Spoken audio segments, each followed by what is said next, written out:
that any of the people would work with stable coins. Like, it was completely off the table. Yeah. And then it just came out that, like, yeah, nobody gave a shit. They just literally did not understand the framing of like how this shit actually works in production. And I was like, oh god, that's on the table.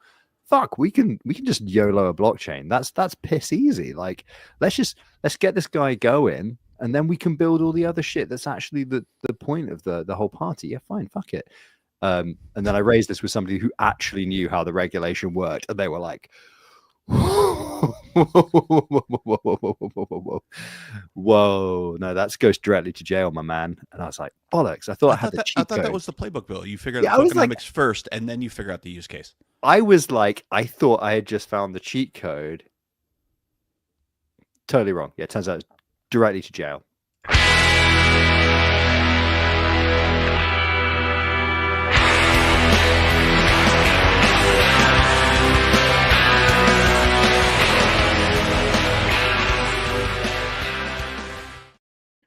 Hello and welcome to Gaming Nodes, a weekly podcast from independent validator teams.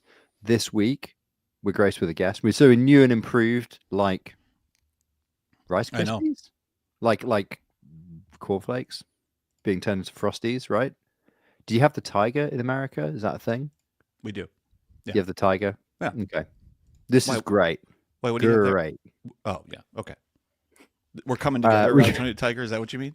Yeah, Tony the Tiger. That's the. I was like, god, he's got a name. He's got a name. He's got a name. What's the name? What's the name? Of course, it has to begin with a T, because children got to remember that shit. You need a sharp children are already like ADD as crap from eating the Tony the Tigers. The Tony the Tigers. Imagine if they were the shape of a tiger. That would be a much better Frosty. We've got Jasper from Seda joining us. He's not shaped like Tony the Tiger. Like a real guest. Real guest. A real one. Like a real guest. Like this real important to for those listening on podcast players later, really important to be clear about this. Jasper is not shaped like a tiger. He is not breakfast cereal. That previous bit, that wasn't a bit. Yeah, no relation. Someone who speaks at consensus and shit is on our show. That's pretty nice. How's it going, Jasper? I'm doing well. How are you guys? The intro is very professional. Yeah. Love that. Yep. Very cool. The outro is not going to be any better. All right, let's go. I mean, I was talking about the intro song. The Frosties was a nice touch as well. Yeah, pleasure to be here, guys. Yeah. I'm glad we made this happen. We talked about it, I think, at Null, and I saw you at Consensus this year, right? That was this year. I think down in Austin. Yeah, it's going back some now. It's like at the start of the year. No, but I think I met you before that too, because I think we met maybe it was Consensus even in 2023 or something too, because I forget. I know Mainnet launched in April. Is that right? Yeah, we first met in Denver. Oh, that's right, in East Denver. That's right, in February or something like that. Yeah. And then also briefly at Consensus. I think. Yeah. And when did we start testnet? Is that this year still, or is it that was 2023? Yeah. Was that all this year? It might have been all this year. It might have been end of 2023. Wow. And then I think Mainnet followed testnet pretty soon, and then the sort of like real Mainnet took a lot longer than expected. Right. That's right. At least the chain was moving. We had something to build on, right? And then exactly. now you guys have been building up the blocks. I know we'll talk about that a little bit too. So.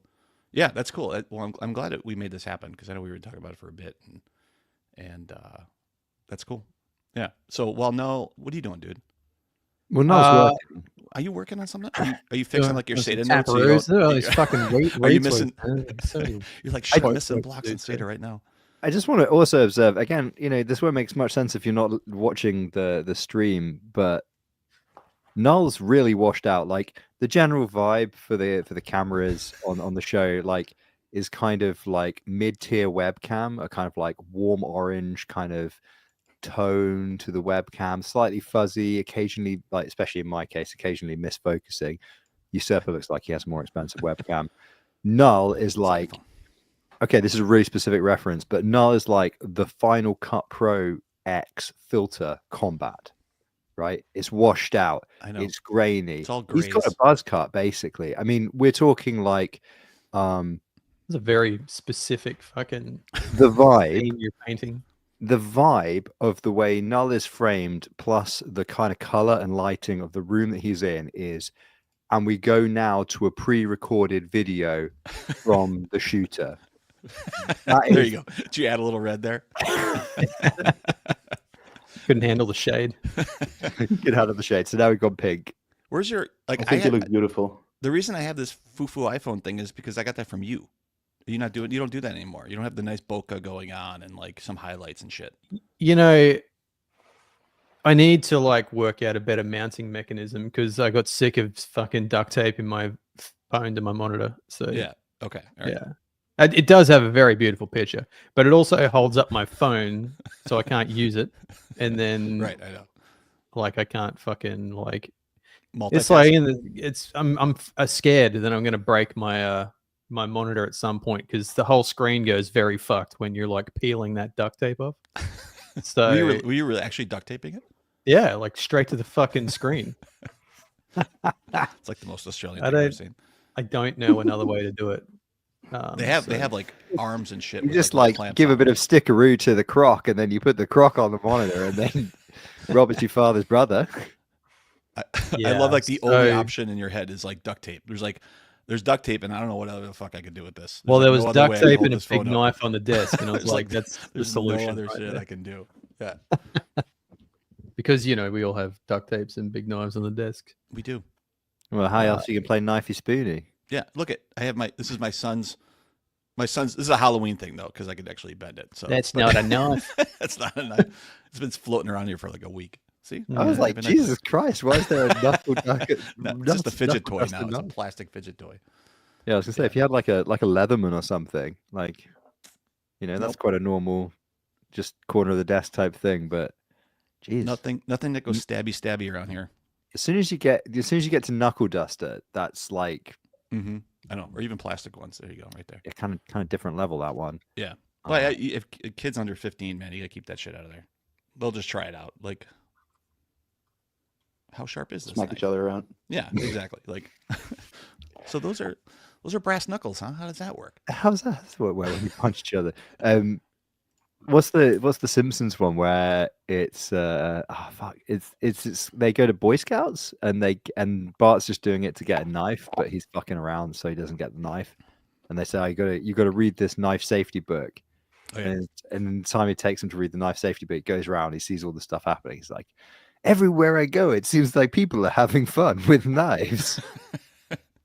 That is that one.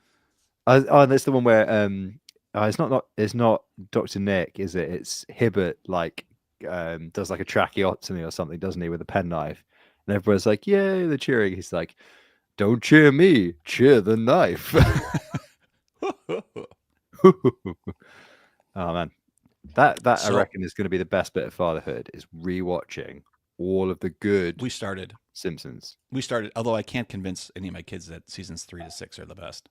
Really? Yeah, it's tough. Like they still like they watch a couple new ones. I'm like, no, let's watch the new ones because the ones I pull up obviously look like shit because they're all off like, you know, they're all like early 90s. But yeah, it's really like, we just watched like Camp Krusty a couple times. And we watched oh yeah, and then also like Gabbo. Like Gabbo is like my favorite episode of all time, and I just can't get them to like it. It's like disappointing. everybody has a different favorite episode. Like they're like, who's Luke Perry? I was like, well, all right. Well, at the time, At the time, you going through a literally sandpaper are museum was Grandpa pretty Simpson funny. Going like, yeah, like Grandpa House of Simpson Acid. going like, well, at the time it was the fashion. like who's It was Luke the Perry? fashion to make jokes about Luke Perry. My face, my beautiful face. So Yeah, I think- Jasper, So Jasper, Yes. what's your favorite Simpsons episode? Come on. do you have Chopped one? up. Oh man, putting me on the spot, huh? Mhm. I like the movie. I can't name an Oh, episode. yeah, I forgot about the movie. Actually, I love the game, Hit and Run. That was a good freaking game. that Do you was remember the old arcade game? Yeah. yeah, man. the I used to four-person? play that Right? when I was a kid at like it's always at caravan parks and shit. I don't know what you call them over there, trailer parks. Yeah, They but have like that a was, games room and you go put the money in it. that was a 4-person where it was like you walked around and it was basically like a fight type of game. Yeah, it you was just like go, beat 'em up. pick up hammers and fucking smash people with them. defining Cosmos memory for me is being in a video game bar with a bunch of OGs way back, and Prague maybe, and playing the Simpsons game. Like, honestly, that was with like Juno Swap Ben, maybe Meow, maybe Jake, a couple of other people. That game was just endless though. After a while, you were just like, ooh, okay, this is obviously a quarter. You know, one of those games where it's just designed to suck in your quarters endlessly. Yeah. And you're already sick of it, but you're still going. 100%. So yeah, Yeah. Sorry, I did not have a better answer, but There's a lot of Simpsons chat on here. There Sorry, is a bit. I'm ill. So Jeff, Not fair. so Jeff, maybe I guess we could talk serious. Maybe if you want, can you? I'm not sure if everyone who listens to us knows that much about SATA or yourself and things like that. You want to do a little, like just like a little background on Yeah. what we're building, and maybe we could talk. You know, we can get into other stuff too, but maybe some background would be good.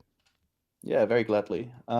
So I joined the space in 2017. Started off doing sort of contract work, built some NFT stuff back in the day, like in 2017, 2018. Like, I guess in today's terms, it would have been like a play to earn NFT game back then. The reason why we were building it was because we were hired by Ethereum Foundation to work on Plasma. So for all the new kids, like back when Ethereum did not have any use cases on it live yet, people were already concerned with scaling it. So people were already trying to build L2s, and back then there was no such thing as rollups. The sort of like leading technologies back then were like payment channels, state channels, and this hip new thing called Plasma, which is making a little bit of a comeback with sort of like the CK advancements that's been happening. But yeah, so I was working on one of the Plasma clients back then, because there were no applications, as I said. There was no use for Ethereum's composability yet necessarily, because people weren't sure what they want to build or want to use really. So there was no concern of sort of like fragmentation, and that sort of shows the lack of foresight in sort of like the ETH rollup scaling idea that sort of like sustained. Anyway, well, one of our products was being demoed at ETH Berlin in 2018, and I met my co-founder there, Peter. We started building products in the space, started on the sort of like consumer side, trying to build applications, kept running into sort of like infrastructure that was shit, that made it so that we couldn't build what we wanted to build. And so we sort of like fell down that rabbit hole, trying to basically build better infra so that we could build the applications that we wanted. And ended up stumbling on this huge problem called the Oracle problem. We built a few Oracle products. Oracles essentially meaning getting data that's not on a blockchain in a as trustless as possible way. Yeah, so we built two Oracle products. One of them was a first-party Oracle under the Flux brand, and one of them was a optimistic Oracle, similar to UMA, if you guys are familiar, or back then it was actually based on Augur, to settle some of our financial markets that we were building at the time. And the first party Oracle actually really took off. So during last sort of like DeFi bull run, we were securing almost $4 billion with that across a mix of L1s and L2s. Wow. Or like kind of L1s, L2-ish. And we ran into a problem where we had sort of like issues horizontally scaling this data across many different chains. And we figured either we will become one of the other Oracle providers out there, and we have to hire huge BD teams and huge integration teams and start charging outrageous fees to support and prioritize certain networks, or we will try to come up with a technical solution to this problem. Me being cocky, thinking I can solve this, no problem. We started building what has now become SATA, which is sort of like programmable oracles, so allowing people to spin up their own data feeds and accessing the data from any chain. So sort of like infinite horizontal scaling, infinite possibility for data feeds. And for that, we needed our own chain, which is how I met you guys. Right. So we're building that on the Cosmos stack. Why'd you guys pick the Cosmos stack? Good question. A lot of people now would have probably considered an L2 instead. We did not, mainly for finality reasons. If you're building a decentralized Oracle network, it's pretty important to have fast finality on the data, and rollbacks could be quite detrimental. Also, having a centralized sequencer sequence and sort of like decide what data hits the chain when, we felt was not necessarily in line with what we were trying to build. Yeah. Any regrets? Always, but not for picking Cosmos, no. Yeah. I think the main regrets are more with like, Validator how selection. you... Sorry? Validator selection and choosing No, the shape. also actually quite happy with that. I think if You do I have would a do good val something set. different... Yeah, we talked about do. that. We talked about early days in the testnet. Like you guys, I know Stefan, I think, picked a lot of those, right? And he did a lot of interviews. But like when we first got in there, like because you guys kept it pretty quiet on who else was in there, and I think we didn't even talk about it. I think Noel and I maybe knew, and maybe Schultz knew, or something like that. But after we got in there, we Yeah. started to realize that it was a really tight group early on. It was cool. Yeah, we got good advice. Yeah. We found a good group of people, and then sort of like used sort of like you guys as alpha on like who we should get in the set, or like was who we really- can't miss in the set. It was very little drama, I think, to main. Yeah. I thought like upgrades and like restarts and this and that, and like there was very little drama when it came to Yes, we communication and like we needed to do something. It got done. Like I thought that actually worked really well. Yeah, well, I think we're gonna stir some more shit up soon, but Good. it won't be. It shouldn't be bad. No, it's good. No, I think that's good. That means it's progress, right? For sure. So tell us about like programmable oracles. Like I know I know it's a leading question, but like explain that to what that really means. Yeah. So today, if you want an oracle on your chain, you have to talk to business people, and you'll have to convince them to launch their oracle on your network. Yep. And then if you have more exotic wishes for data than their sort of like standard set, you'll have to pay them to add those feeds to their to their offering, and that can get really expensive. It doesn't scale well, and that's where sort of like the programmability comes in. So what we've done is we've essentially built these things called Oracle programs that allow people to deploy what is essentially a WASM binary for the nerds out there, but it's essentially a set of instructions that says, hey, fetch data from the following places, aggregate it in the following way, and then collect all of the results of the queries and aggregate it again in XYZ way. And as soon as that lands on our network, it becomes finalized. And from there, you can prove Oracle state on any L1 or L2 using our sort of like interrupt solution that we've built, which is kind of a one-way IBC connection. If we want to keep it Cosmos termy, but it doesn't require IBC. And then that programmable side, so that's the demand side, where if I want a feed on something, right? I like to your point. So I'd say I want, let's say something that's on chain. I want to pull something out of Radium, right? And I want the specific price pair that I want to use in my DApp on a different chain, right? And so I'm gonna go grab this price pair from Radium from a couple different providers that might be providing that, because I don't want to trust one, right?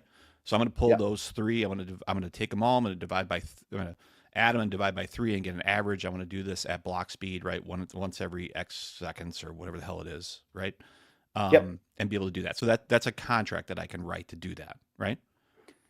We don't call them contracts, but yes, Oh, it's what do you like call it? it's a programs. Okay, It's so- not necessarily a smart contract. It is like a binary that's executed by a set of nodes. Okay. All right. So that part I see. How does the discovery side work? Like how do if I want those Radium feeds, how the hell do I Yeah. find those Radium feeds? Like what's the provider side look like? Yeah, so there is two options. You can go public data providers, so find some sort of public RPC node that has Solana coverage and try to use that. Oh, so you can or oh, okay. So I could just add that as an endpoint? Like I don't need to do Yeah. anything with that. I can just say no, here's Radium. I'm going to use a Solana public endpoint on mainnet API or beta, whatever the fuck Yep. they call it, and just add it in and say I just want to pull it from the data source. yes, that's No definitely a way to do it if you need to bootstrap. Or it If could be you one of want a many little bit sources to more, use. Yeah. yeah, exactly. But if you want a little bit more reliability, we also have this possibility for RPCers to provide data, RPC providers to provide data to SATA directly. What they do is essentially they open up a portal, or we call it proxy, Mhm. which allows the SATA network to query their data Right. permissionlessly, and they would get paid on the back end for that. So the idea is that some of the gas that's used would go to the data providers in that case, right? So Yeah. if you want to talk about Solana, we're working with some of the bigger Solana RPC providers as well to make sure that, for example, Radium data would be fully accessible. I gotcha. Okay. And what about off-chain data? Yeah, What same. if I want to grab pricing data from CoinGecko or from Binance or something else like that? Can I as a provider provide that data on chain if I You have that can. data? Yeah, Binance actually has public APIs, so you can Yeah. also do that permissionlessly. Yeah. But for some of the more, if you want a little bit more sophisticated data, we also Mhm. work with professional sort of price feed, for example, Yeah. I don't know if I could. aggregators. I'm sure I can't resell those as part of that. That seems like jail time. No, you can. Can I? Yeah, you We can. have we have If a lot you- of data providers. There's Yeah. there's probably some fair use ideas there where that'd be good to look at. like you have to bend it. You can't just resell just like raw Binance data. Mm. But if you throw it through some sort of aggregation schema, then I think it's yours. Interesting. That's cool. That's Yeah, pretty it's, cool. it's So a and whole then- business actually. That is a whole business. And so that discovery, and I think you guys are creating like portals or something like that to be able to allow individuals who might create programs to go find those types of sources, right? So Exactly, like yeah. if Null and I or Frey and I or whatever else are providing endpoints for Base or this or that there is a way for those to be discovered to say, oh, Null can provide this at this rate, right? And it can compete with me at that, rate -1 type of thing. Yep, exactly. So there's like essentially docs that allow you to query like, hey, we want cross-chain data for these chains, and these are the following providers. This is how they're priced. This is who they are. I got you. Type thing. Yeah. That's cool. So is that, and what part of that's live now? The docs Pretty are not, close, right? but there is some data floating around already during our hackathon that we just hosted with Encode Club. Some of it was Yeah. used. That was actually a pretty wild experience. So from the very beginning, I've been saying that the most exciting thing about SATA to me is like what use cases developers will come up with that I can't really think of, because this question you always get, right? Like either on podcasts or investors, they're like, oh, what use cases are most exciting to you? And like the most obvious ones at the time would be like, oh, price feeds for long tail assets on like new L2s. Yeah. But yeah, my answer was always like the things that devs will build that I can't even think of. And I always thought that it was a little bit of a cop-out answer, and I felt that it was received that way. But it's true, so I'll stick with it.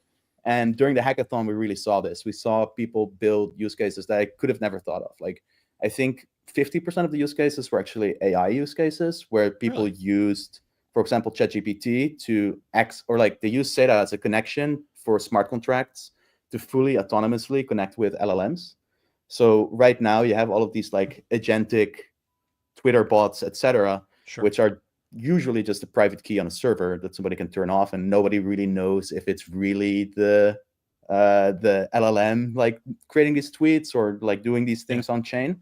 Yeah. Where with SATA you can actually do it like provably, and I think that is quite exciting and something that I briefly thought of, but I didn't think was so close. That's really interesting. So they're using, that's not really the original intent, right? But basically, an oracle, I guess, is one version of a or this, I guess, SATA. The oracle is one version of SATA's capability of taking and creating a provable structure around a request and a response, right? And so Yeah. they're applying that to AI, or they're applying that to anything else that needs that provable Yeah. request response type structure at a specific time, at a specific height, with a specific parameters, yada yada, right? Exactly. So you have a Huh. certain prompt. People can buy the prompts. Some people put a prompt marketplace for smart Sure. contracts. Yeah. So that smart contract can purchase the rights to access a prompt on chain for, I don't know, X amount of times. I thought it was quite cool. I think it's the first sort of possibility of like truly agentic smart contracts that are like fully LLM controlled, basically, right? So one of the things we wanted to build is like throw some money into one of these smart contracts that doesn't Yeah. even have an exit hatch, and just like make it do things, and just like see how well it gets. Just like allow anybody to ping it to do like, I don't know, prompts within certain parameters, and see what happens. So yeah, I think we'll see that pretty soon.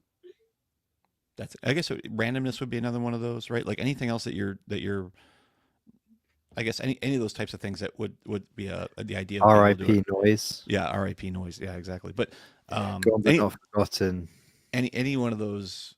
Yeah, okay, that's pretty interesting, actually. So that Yeah. I guess that kind of opens up the market, right, for what you guys. I mean, knowing that it's a different use case, I guess it's still same use of that technology, but now that probably opens up different avenues for you guys to think about, right? In terms of how the oracles sure. work, given that they're, if I've understood correctly, they're uploaded like WASM binaries. How is the code? How do you like guarantee determinism in those uploads? Is it similar to like a smart contract framework where there's a VM with restricted command set or something like that? And Very much so. Is that very similar to a smart contract VM in practice, or is it like, and how? I guess what's the underlying question here? The underlying question here is, I suppose, how do you guarantee determinism? Is like a VM type situation, I'm guessing. Yeah, and then So- if you wanted to like develop your own, is it conceptually similar for like a developer to like similar to like if you're going to write a smart contract, you write something, compile it. Yeah. boom, you've got your oracle. Exactly. So the VM is ran by what we call overlay nodes, which are like query and compute nodes that Mhm. indeed are expected to sort of like run it in this constrained environment. I think that a lot of the deterministic nature of blockchains goes out the door as soon as you allow them to query sort of like arbitrary APIs, because, you know, like if there's a few like milliseconds difference between price feed queries, you're going to get different answers. So that's where the aggregation of things becomes really important, right? So it is a less deterministic version of smart contracts, simply because of, you know, there's some time equation there that doesn't really match. So how does the aggregation work? Is that like leader-based consensus among the nodes or something, or is it aggregation as specified in the code at runtime of the smart contract collecting the data? Like, how does that? The latter. Okay. Yeah. So we have like two phases. We call them the execution phase and the tally phase.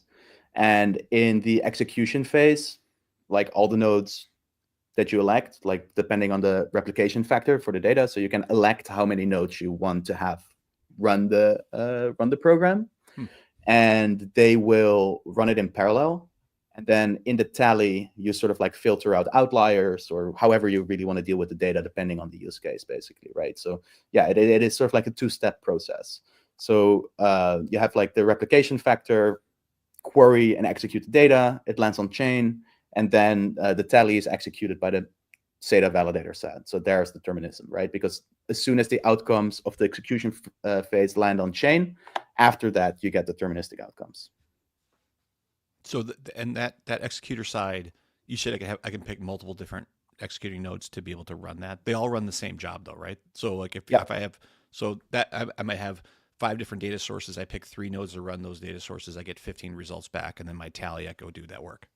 Yep. Yeah. That's definitely one way you could program it. Yeah, however you want to do it. Yeah. How does it work in terms of like if you're specifying nodes? It's a subset of the validator set that are going to run that.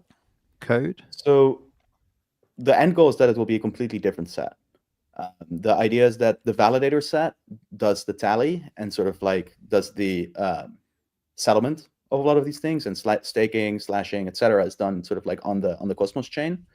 The execution side of things is actually meant to be done by a separate, larger set potentially of nodes, because we don't. Yeah, we feel like that is probably a better outcome eventually. But in the beginning, we will also probably have a sort of like smaller set of these execution nodes, which probably will have very high overlap with our. So sort of you like have Cosmos chain validator set. you have effectively a superset of nodes that is doing the actual computation, and then you using the blockchain layer for kind of pure settlement, essentially. Yep. Like, the One same way way to as see it. you had proofs or something like that you were kind Yes. of testing, right?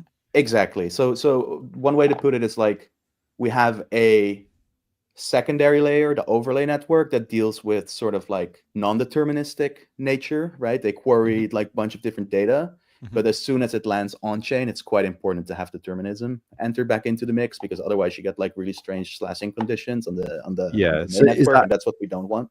So that overlay network is like, what I'm guessing, like just a bunch of like gossiping agents that are running a VM, something like that, and they're all just aggregating that down and then saying to the validator's connect to them saying, hey, what's the latest thing? What's the latest news? And they go, Yeah, here's what we've heard from the network. Yep. So one other way to look at it is sort of like intents and solvers, right? So you have sort of like the intent to have this program executed, and then you have like a solver net on top of it, which is like the overlay network that actually performs the tasks and then reports their outcomes back. Yeah. So how does the incentivization work for those two layers? Because they sound like they could, in theory, be quite different, but in practice, they're, I would guess, always going to be validators, right? Because it's only going to be the validators who are making money. Yeah, no. So the fees would be split between the two layers, right? So like part of the fees would go to the execution set, and part of the fees would go to. So there's like sort of like three stakeholders that need to be paid, right? So you have the data providers; they need to make money. Then you have the execution nodes, and then you have the validator nodes. And like one of the reasons why we're probably launching with a smaller subset of like the execution nodes is because we don't want to add too much complexity there. So like having overlap between the validators makes a ton of sense there. But in the future, we sort of like want to open that up to like a completely green field, potentially have hundreds of thousands of executor nodes, where we only have like a smaller subset running the Cosmos chain. How? What's the economic model for how that all interacts? Like, is it at what point does the tokenomics support the viability of standalone overlay network? I mean, because kind of being facetious here, but also I suppose real. We are like have been in a bear market for some time and whatnot, and in Cosmos in particular, there's been this kind of persistent problem of economic incentives breaking down for infrastructure providers, and so there is I think an ongoing conversation about whether fees can ever induce the right fees, and by in that case I kind of really mean gas fees and the various derivatives thereof can actually ever really, on any network other than maybe Ethereum or Bitcoin, amount to much for infrastructure providers, right? So let me answer your question with a question. Well, first, let me think this through. Like, so that my answer to the question, my question to your question would be, there is examples of very high throughput, low gas chains that are now starting to generate a lot of revenue, and that revenue does not come from necessarily gas, but it comes from something else, and that something else would be priority fees, right? So sort of like if you look at Solana, like running a validator would have been extremely unprofitable until there's actually MEV, right, on these chains. So this is something we've thought about a lot historically. It's sort of like, how do you create sort of like economic network effects where the you get sort of like this positive feedback loop from valuable traction, right? Because that's really what you want to see. And so what we started to do pretty early, and we're working with some pretty cool teams on this, is think about how to auction off valuable order flow from Oracle specifically, and sort of like, capture some of the MEV that those Oracle outputs sort of like generate on the destination chains. So yeah, we're working with a team called Fastlane on this, where we would use something in the direction of application-specific sequencing, where the Oracle is the application, to sort of like auction off data flow for sort of like valuable Oracle updates. Right, but in the general case, MEV doesn't apply to Oracle feeds. It really does. Well, because there's an argument here that says that if you're a user that participates in an Oracle workflow where there's MEV in it, by participating and not bidding, you are having excess value extracted from your participation by people who, from your point of view, are competitors in the game, right? And they're extracting excess value by doing any number of things, including interfering with your transaction, because they have potentially full visibility not only of the Oracle flow, of transactions related to the Oracle flow, right, as well as any contingent transactions. And we know at this point that maybe less so in some Cosmos chain, but in high value networks, shall we say, there are now quite sophisticated automated attack vectors that do leverage full public data, right, and go far beyond what we were looking at 5-6 years ago, where it was like simple sandwich attacks and things like that, to flash loans to blah blah blah blah blah. There's like and that's all bots. So much of that is bots. So this will be bots. So there's a kind of open question there of like what is your average user going to like MEV always has this tension, right? Is the average user can get wrecked by the presence of MEV, right? Yeah. Because MEV can't provably it doesn't.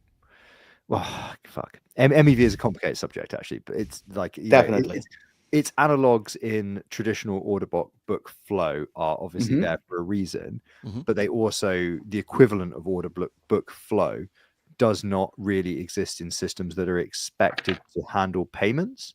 So there's a difference between like stock order book flow, right, which is relevant to say like a DEX, versus anything you expect to ultimately be settled as if it was a payment or a credit issuance, which, and this this may be a fundamental problem of cryptocurrencies, that we treat them interchangeably as a payment mechanism, store of value, and also as some kind of credit thing that's like a stock or something like that. But do you think that like, how is that? Is there any kind of accounting for that in the way that you've architected for like these flows, how they interact? Because everything's public, right, from the point of view of the interacting users, where the feeds are going, etc., etc., etc. For sure. So yeah, it's public. But the idea of what we're working on with sort of like this application-specific sequencing is that the right to publish the data will not always be permissionless for all applications. So if you have high-value applications that generate high-value Oracle flow, you can essentially auction off the right to bundle your MEV bundles with the Oracle update directly. If there's like there's a pre-Oracle update state and a post-Oracle update state. And if you know that in the post-Oracle update state, there is value to be extracted, that value makes sense to be auctioned off. And some of it should go back to the application and in return to the user. And some of it should be internalized by the Oracle. And that is sort of like this whole application-specific sequencing that we're working on with the Fastlane team. Does that answer the question? Yeah, I think so. Yeah, it's definitely, this is all very sort of like new stuff that people have been thinking about for a long time. We've not seen it in the wild much. There's a ton of these like OEV projects coming out, and I think it is a good way to sort of like get more sustainable and sort of like a different form of like I don't know, revenue for middleware actually. And yeah, then there's a few other ways, right? So first you have like gas fees, and the more demand for the data, that will scale up. Arguably, historically, that hasn't been too interesting on many Cosmos chains. So we're looking for other venues as well, right? So if you look at SATA, sort of like a two-sided marketplace where you have data providers and then you have data consumers, there's like multiple levers you can pull in order to try and extract more revenue from it. Like another way to do it would be to take a few basis points off of the data providers' side of things, right? So data providers, if they earn a lot of money through the network, maybe a percentage of that goes back to the validators. Then if the order flow is specifically valuable, so it's used in like lending protocols and perps, for example, where there is a ton of value to be extracted, then that's where we'll see revenue. And if it's just a bunch of super long tail data that, I don't know, like is on I don't know, like 10,000 chains, then that will also earn revenue. So I think as long as you have like many paths to create sustainable revenue, like that's very important. But yeah, I agree that just saying gas fees is probably not the way today. Right. And is my Oracle feeds public? Is that right? The results of my feed, is that public? Is that available if it's discovered, or no? No. It's not. It can only be queried by our network. So that's if you look at what the portal or the proxy does, is it essentially checks inbound requests to see if the requester was actually elected to query that data. So it will only be publicized to people that pay for it. Okay. All right. Okay. So there's no piggybacking on that or anything else associated with that. Like I can see what data you're using to be able to make decisions, at the same time you are, right? Like those. In theory, there might be some, but I think that would be so complicated that it defeats the purpose. Okay. Unless it's like extremely high value data, and if we get to that point, I'm very happy to come up with some other solution. Right. At that point, we can think about, I don't know, some cool privacy use cases, but that's a good problem to have. Yeah, then you could have the same feed being hopefully paid for by multiple different buyers, right? Exactly. Where you're basically creating a feed market where I might publish something that I want others to be able to, that others might be interested in, right? Who it might be cheaper for them to be able to piggyback on something that I'm providing versus everybody re-querying the same shit over and over, which is basically what happens on every other Oracle today. That's a market. Yeah. All right. So, Frey, did you get that question answered? Were you poking for a hole there or something? You just don't believe in gas, I think, is the poke thing. more holes. Yeah, I don't. I obviously I don't believe in gas. Like that's the. But it's a weird thing though, because in this situation, if I'm running this query, right, I'm generating gas on like every single block, and like I'm over and over and over and over. Like I'm constantly pinging for updates, right? Which is very different than like traditional applications where me as a user, I might, I'm doing 6 transactions a month. I'm doing 20 transactions in 10 seconds, right? And for forever.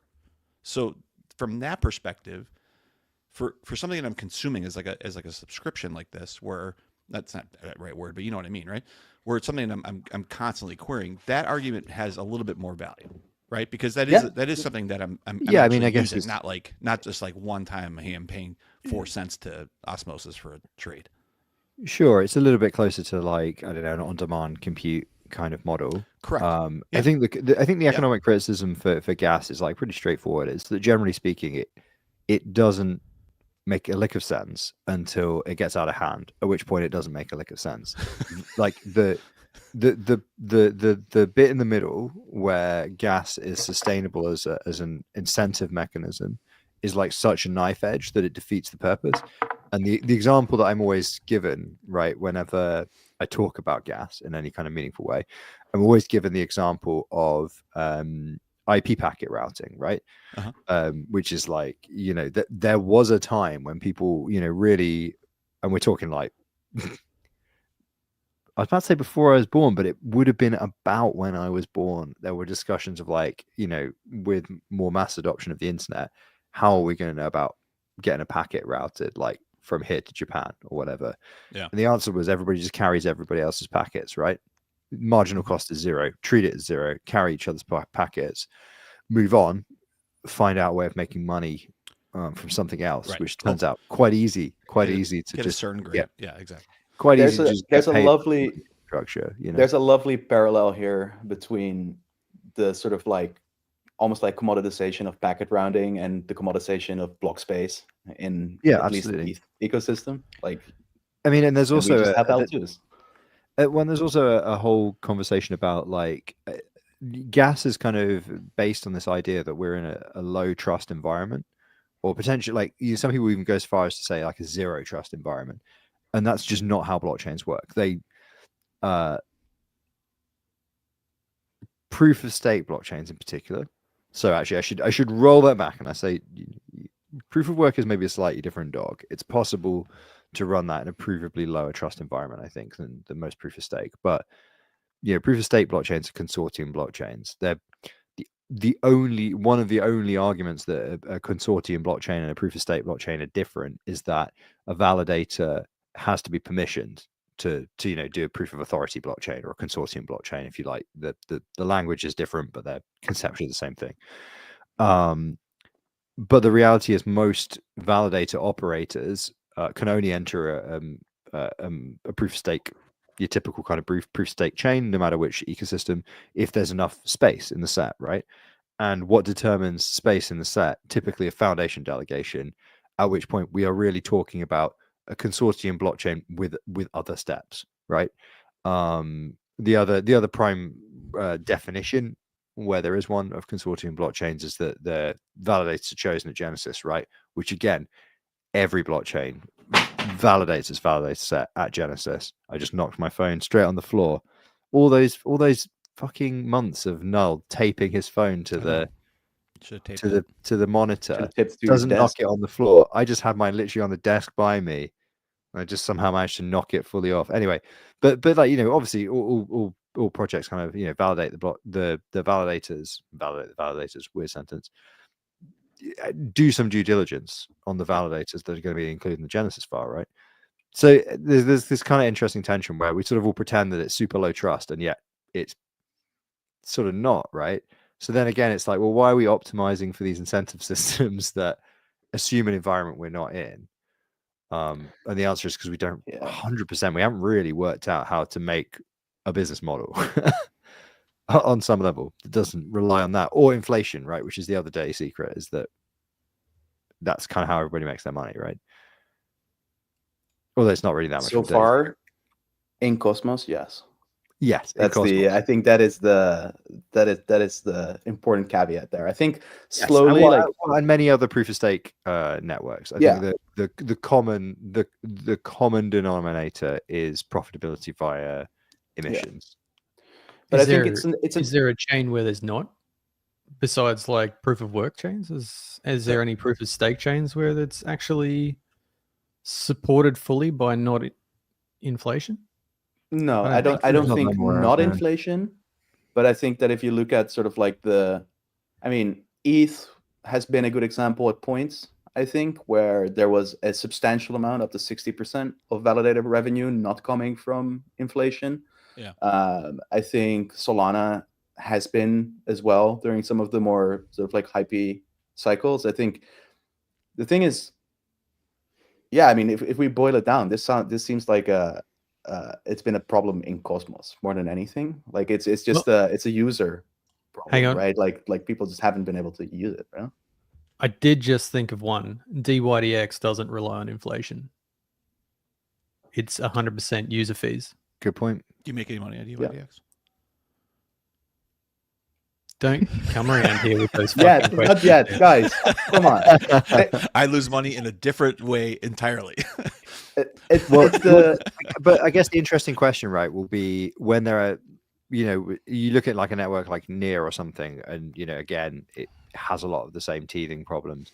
What I guess will be interesting is if and it is a big if, whether some of the networks that have come out more recently that have incredibly high throughput, and if I may say so, a very, very nice consensus design, the whole DAG consensus thing is very nice.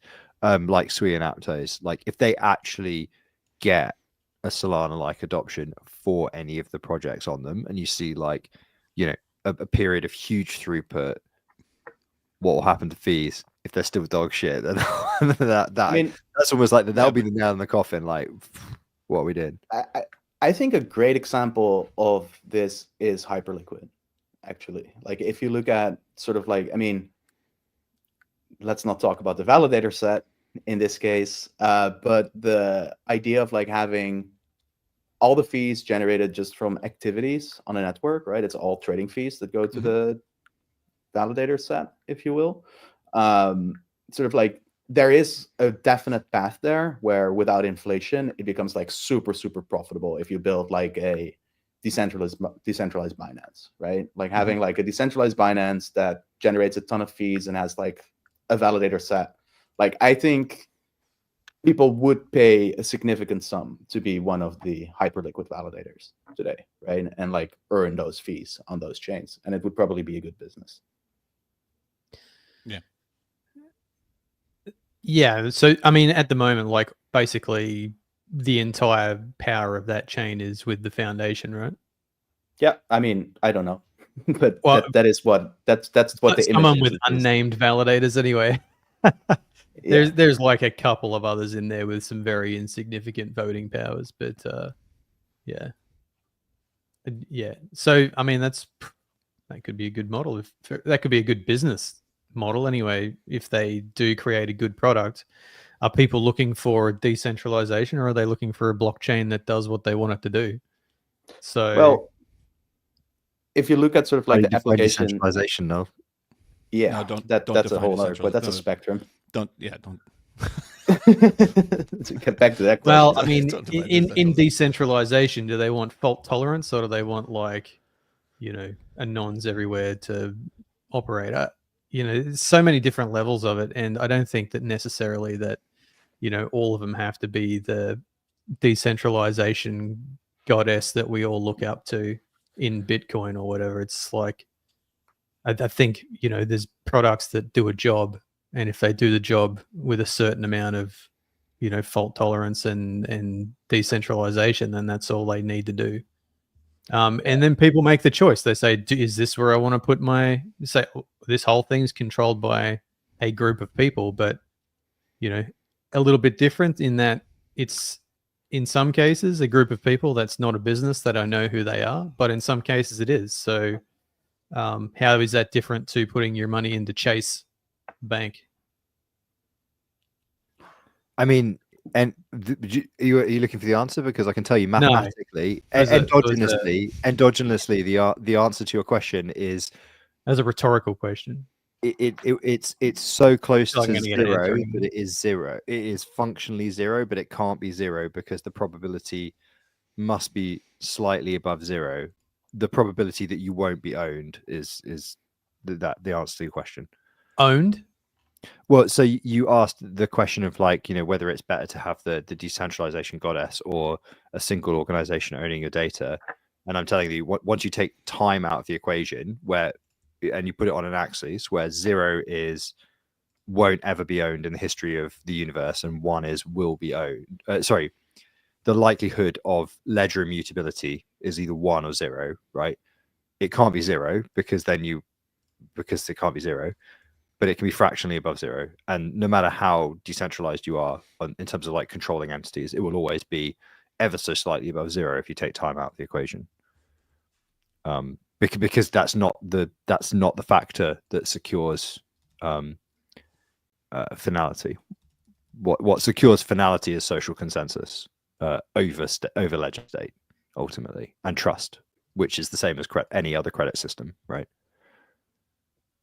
Or stock or whatever, because regulation, right, is this exogenous thing, or a government or work or taxes, right? Money coming into the system from some outside force, like people going to work, like walking to work, working, coming home, having made something. Those are all exogenous things that affect monetary systems, and blockchains, when they're completely endogenous, they don't have any of that. So it all mathematically is just ever so slightly above 0. And the re- Blockchains have and taxes. the reason it doesn't collapse is because everybody agrees that it won't collapse. Blockchains have priority taxes. Yeah, they do. Well, MEV now, yeah. Yeah. Oh, one more point to your question earlier, DeFray, was about sort of like how to create sustainability if you have like this giant overlay network versus the validator set. And that is that we don't have liveness expectations on the overlay network necessarily. So you can just shut it off if there is no revenue to be made. So it's more of a dynamic pool that can turn on or turn off. Right. Okay, so depending on- it's kind of similar to a mesh payment system type design, something like that, where you put up your node, it communicates with the swarm, you make transaction fees while people are attaching to your relayer, and when it's not, you turn off. It's definitely a way to put it. Yeah. Yeah. Okay. Yeah. Loosely familiar, kind of familiar-ish with that kind of design. So yeah, I mean, it makes sense for sure. All I know is I'm happy when Ethereum gas fees are under $4. So I think I'm just beaten down, dude. When I do a transaction, it's under like $8 to send a token. I was like, this is fucking great. I love this blockchain. It's amazing. Just broken. It's all about setting expectations. That's all. You just gotta set You tend to expectations. do like higher value transactions on Ethereum, though, right? It's not like you're. You really got to mean it. Yeah, like I really want to do Keeps this. the mempool, You really right? do. Yeah, you really like. It's like, all right, It's going to be A-grade degeneracy. Otherwise, it's not happening in Ethereum. It can happen in Cosmos. you really got to fucking mean it. You can't just flood the mempool with bullshit. Like you really got to mean like whatever the hell. I you're don't- doing. I feel like you get like hosed a fair bit more in an exchange, though.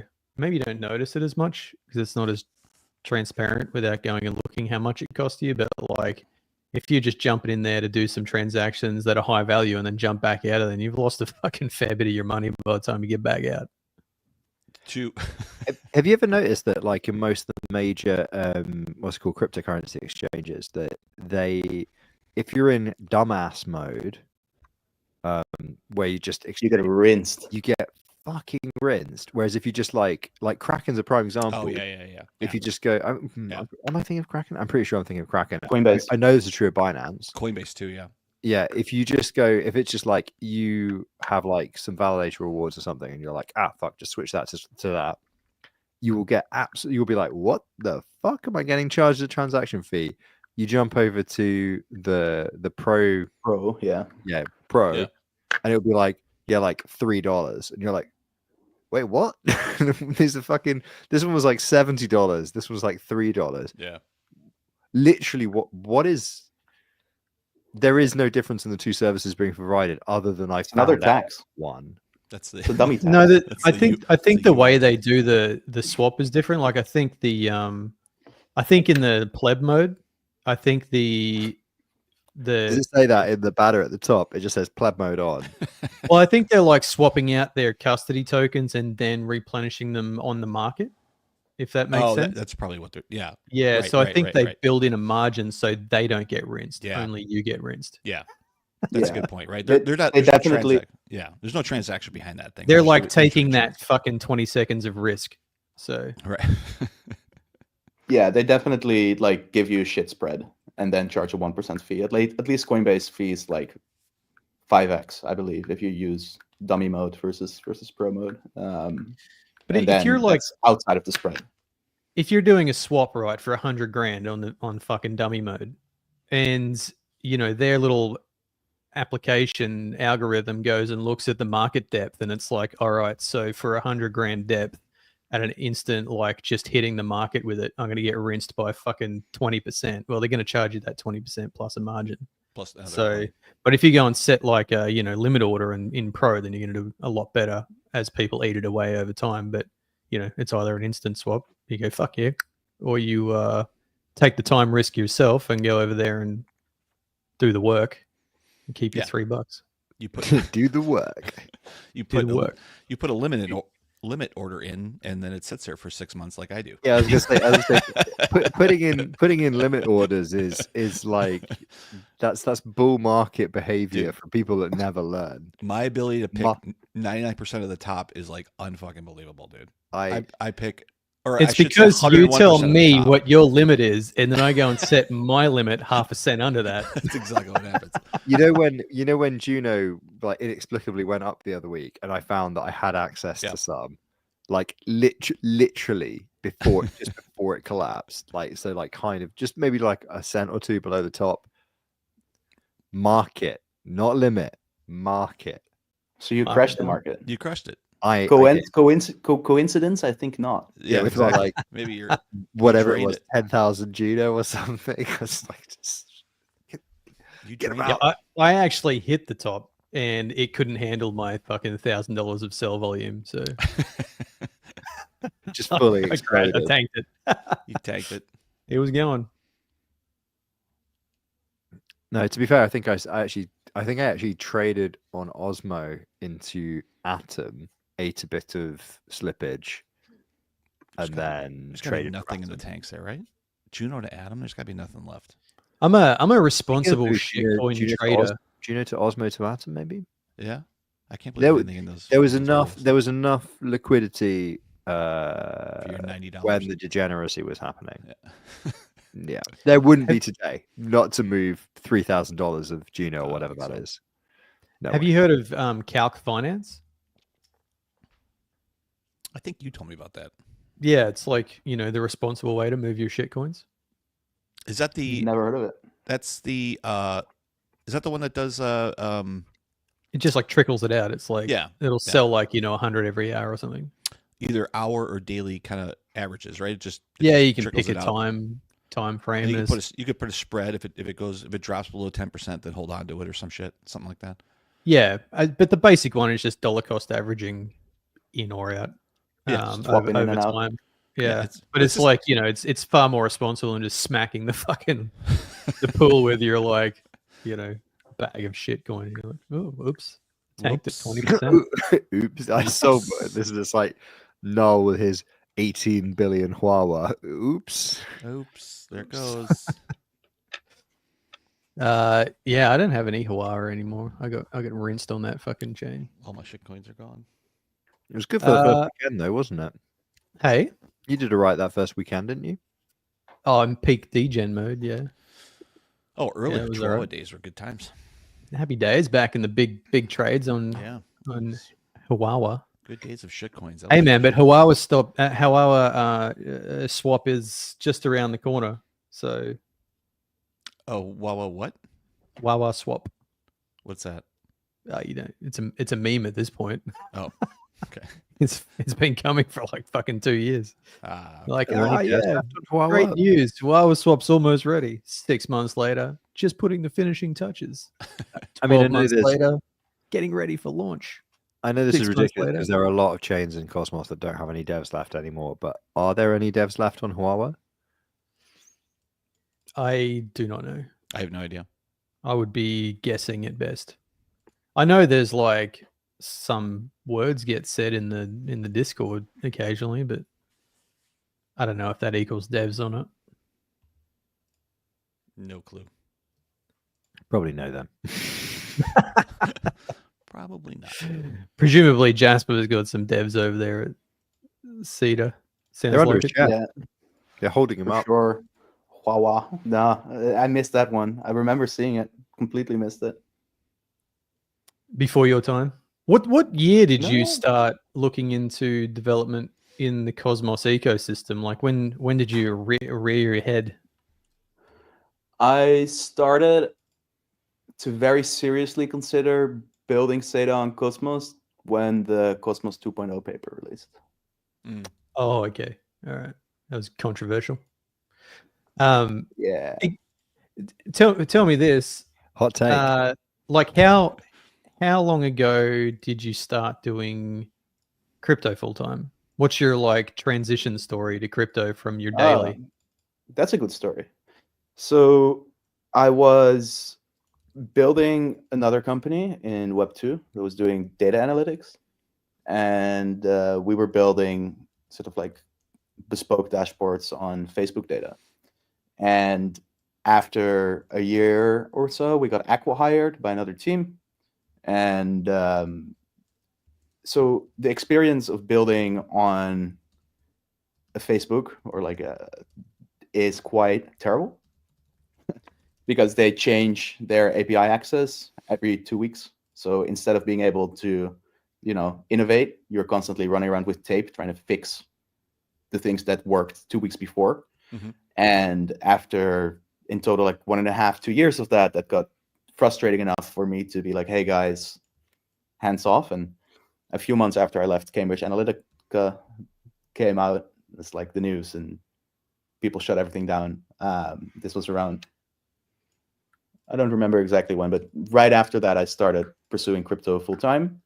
And the reason was because I saw smart contracts as sort of like immutable API interfaces that if we would have tried to build what we were trying to build on top of Facebook's API, on top of these interfaces, I could sort of picture how much that would empower developers. So I really came into the space because I was super excited about composability of sort of like devs and their applications, and sort of like the permissionless and immutable nature of these API interfaces.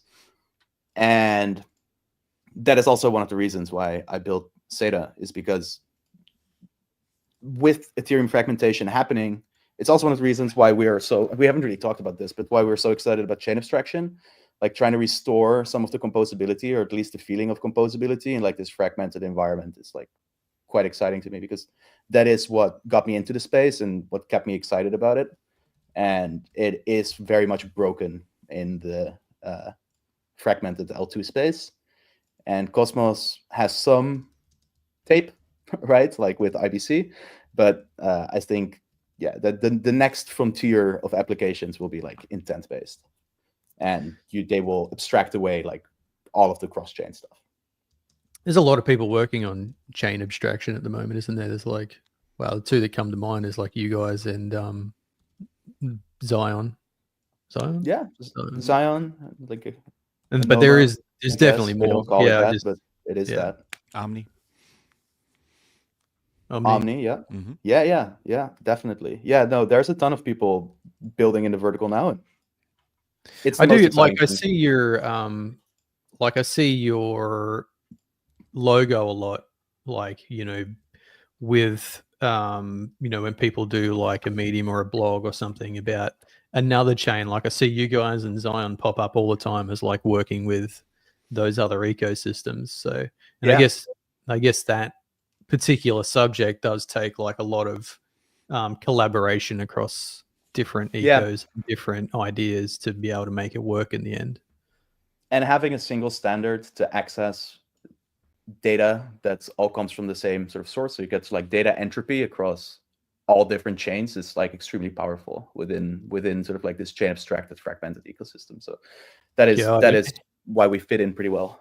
Imagine the first crypto ISO standard. Who's going to write that? The Fray. No, that already is distributed ledger ISO standard. Is there? Oh, my bad. No, well, to be fair, there's a vocabulary. There isn't standard, because standard for what, right? So, Jesper, it sounds like actually your story into coming into crypto is quite different to what a lot of people's usually is. Like, I think the standard story. I mean, listen, I also bought shitcoins in 2016 and saw them go up like crazy. Right? There we go. No. We were all wondering. That's the real story. So what I mean is that like for a lot of us, me included, it's like it begins with a dabble, and you stay for the it tech. becomes a side hustle, and then at some point you have to make a choice between dumping your daily job to becoming like a full-time crypto participant. But it sounds like you were in a completely different position where you were like, well, this other thing's done now, I want to do this other thing, which sounds much better. I mean, so I was very crypto curious, if you will, but as a programmer, like I felt like I had an edge. Was it? And it was really early, right? Like I'm probably one of the earlier Solidity devs that were out there, like 2017, like full time. Like there weren't that many of us, so there was like I felt like I was early, and I had an edge back then as a programmer to like try and learn more about this. And through my previous endeavors, I got an opportunity to sort of like teach myself how to write Solidity, and then sort of like fell into the hole from there. But yeah, so came for the initial like fucking red coin or whatever the fuck I bought in 2016, and that went up like 10x, and I felt like a genius, and then stuck around because I'm an I investing could see the merit. I'm gonna be a billionaire. I'm just Yeah, gonna well, hold on to those this. conversations were had when I was like fucking 20. If it went this high, it could clearly go higher. Yeah, It's funny here in Australia, like in the hype cycles, there's like construction's pretty big here, and like construction and mining, and there's like all these people who drive excavators and this type of stuff, and they've all got these little side hustles, and a lot of it is crypto, right?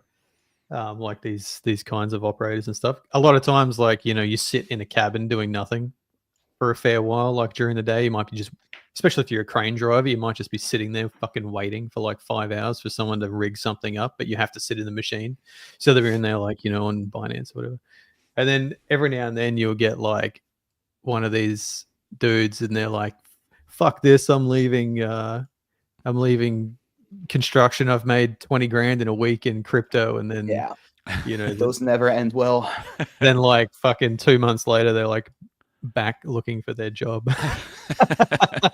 Maybe I wasn't an investment genius after all. Maybe I was just buying in a bull market. That's funny. Yeah. I've met multiple people like that as well, like in the early crypto days. I don't have many success stories there, to be honest. Like Yeah, I know more people that got wrecked, I think, than made it bit. Well, that's how it works. I guess to be fair, there's quite a few Atom OGs or Cosmos OGs who have done okay for themselves financially. Oh, yeah. But a lot of people, I have like a particularly dark one where somebody I knew from my local tech scene was early on Bitcoin, and actually who I got my first Bitcoin from way back in the day, like 2011, 2012, something like that. This man gave you a Bitcoin?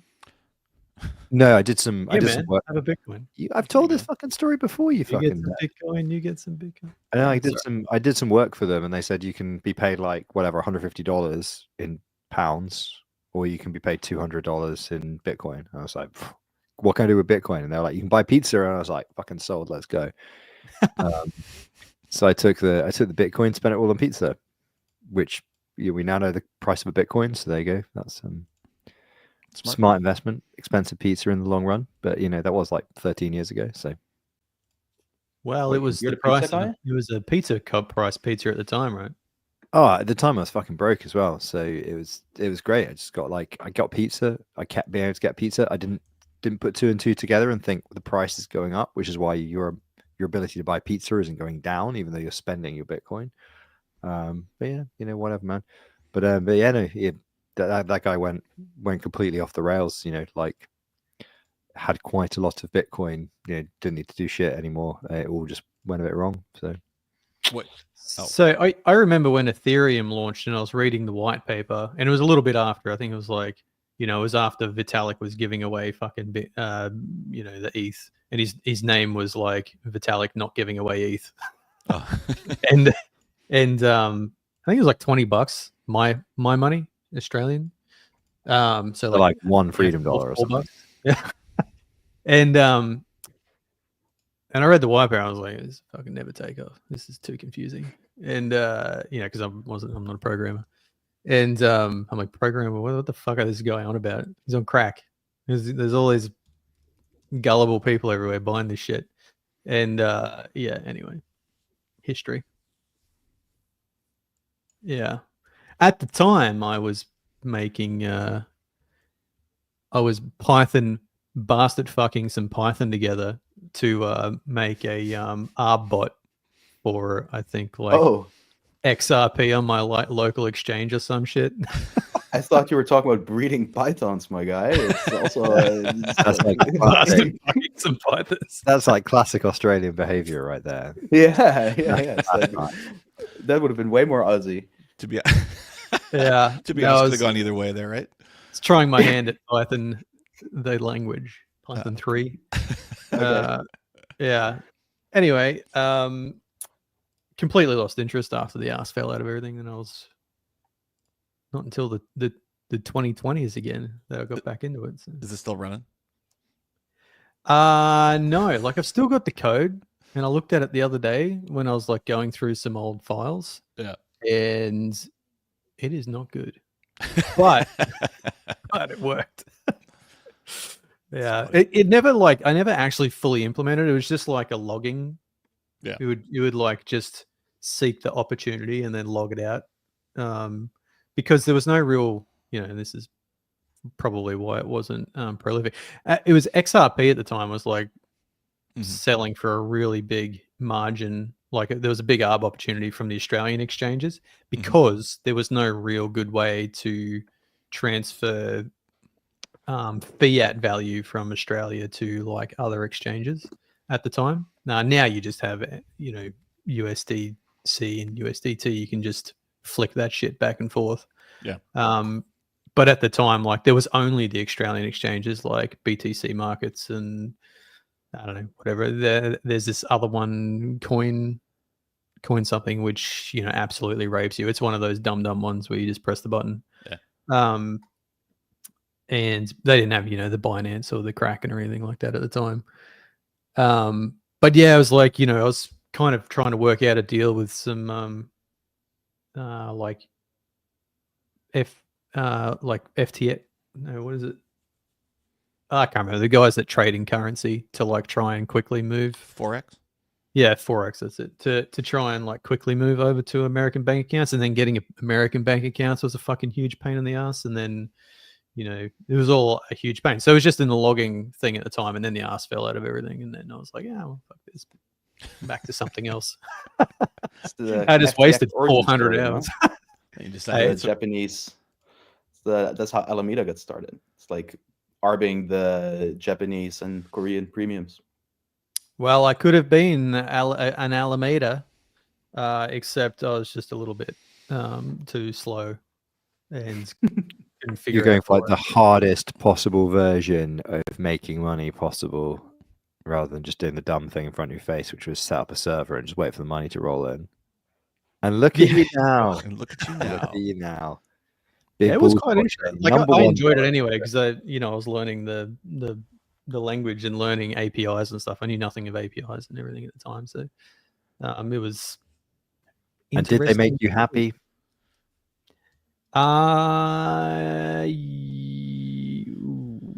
Yes, I guess so at the time. Yeah. And you Did gave it up? bring me long-term happiness? Probably not. The But I careful what learned you something. wish- careful what I've you wish for is probably never used that more knowledge in free. something else. So. Yeah, And fair. you gave up and built an actual Python fucking business, and then And here you are. here you are.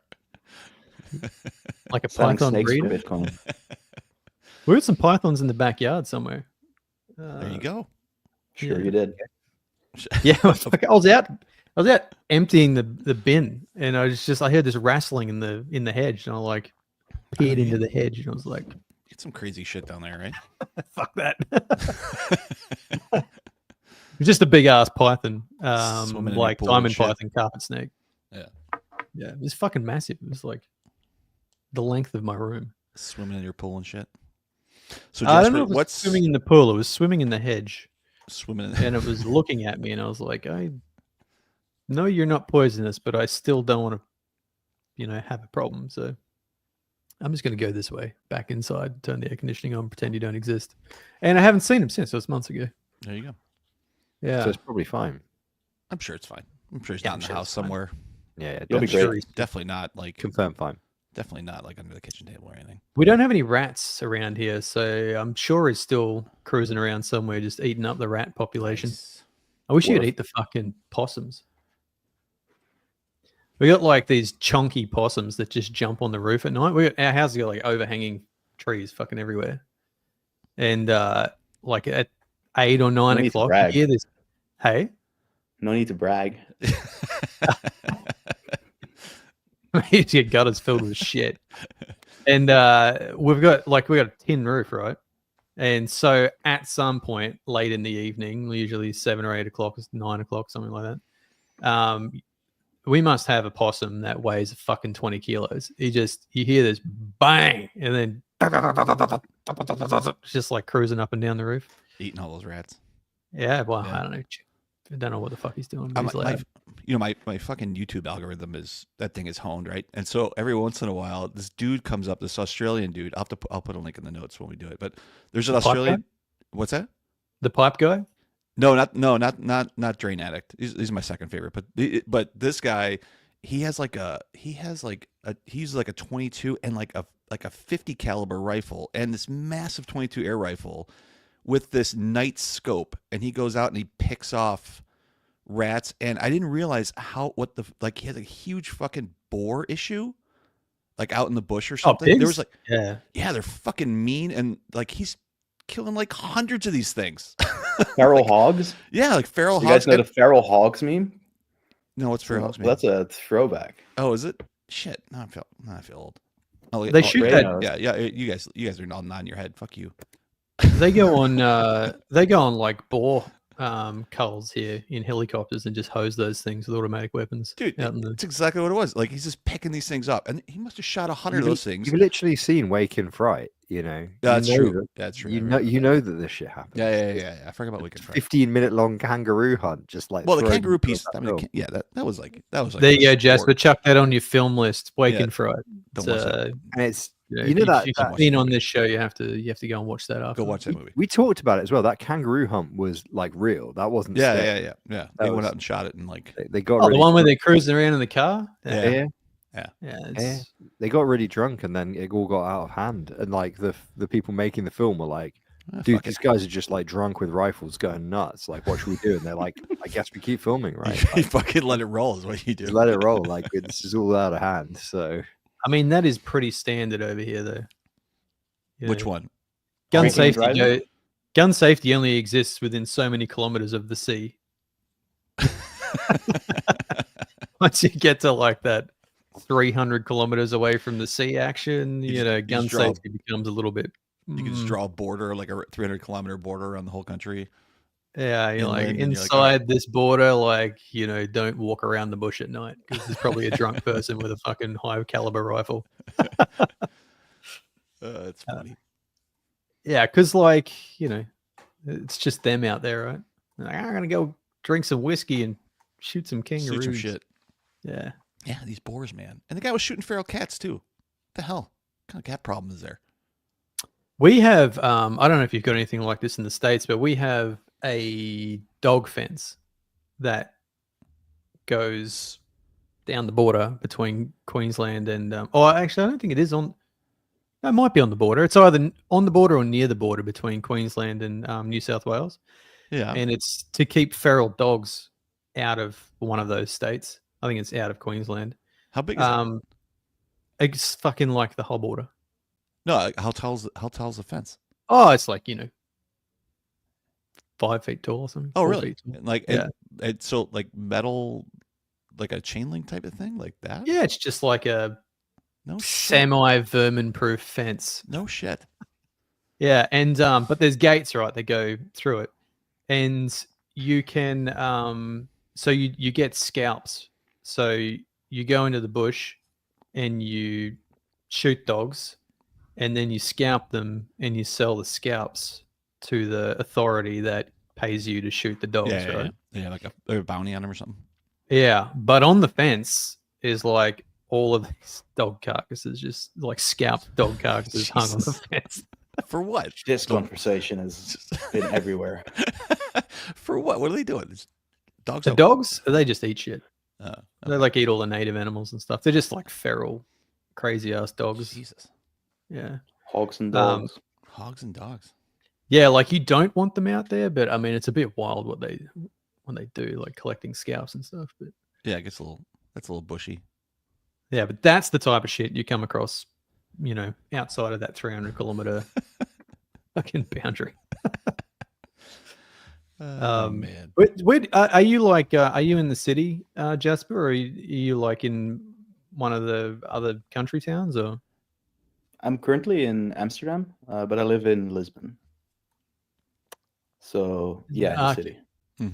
Yeah, okay. So in Europe. Mhm. Do you know where Lisbon is? Yeah, it's in Portugal, right? Yeah, there you go. Sorry, It's where all I the wanted to catch you there. It seemed like you didn't know where it was for a second. It's where all the crypto people are. I mean, I couldn't point to it on a map. That's fair. I'll just point to Europe and go, it's there. It's over there. It's like, West. You ever been to Europe, Nullo? You must have been. I've been to like Eastern Europe. Oh, okay. Like, you know, Bulgaria and Romania and the Balkans and Croatia and that type of shit. Like down that way. I went to I mean, they're Italy, lovely I guess, countries, Germany. but- You've been to Germany? Yeah, Oh. I went there for a kebab. It's not much else to see there, honestly. So on our way home from like our Eastern Europe trip, we went to a couple of places in Italy, and then when we were flying out, we like went through Germany to fly home because the route seemed more convenient. So we just went in there to like Berlin, went and saw Sinbad, got a very nice kebab worth every hour of the fucking 5-hour journey it took to get it, and then off to the airport and home. So, Just for a kebab. oh man, it's fucking magical. It's a Was it lineup good? like at 10 a.m. before they open. Yeah, it's like they got like, you know, the open charcoal grill, cutting up the veggies, and it's really good chips on there. Really good meat. Like the ones we have in Australia, it's like a fucking stick of like ground up shit on a pole that they just like spin in the heat, and they're like cutting it off. And you're like, I don't know what is in that shit, but it's salty and delicious. Is that But because it's not as good as like this stuff we had in Germany. It was awesome. Is that because it's primarily hogs and dogs? It could be.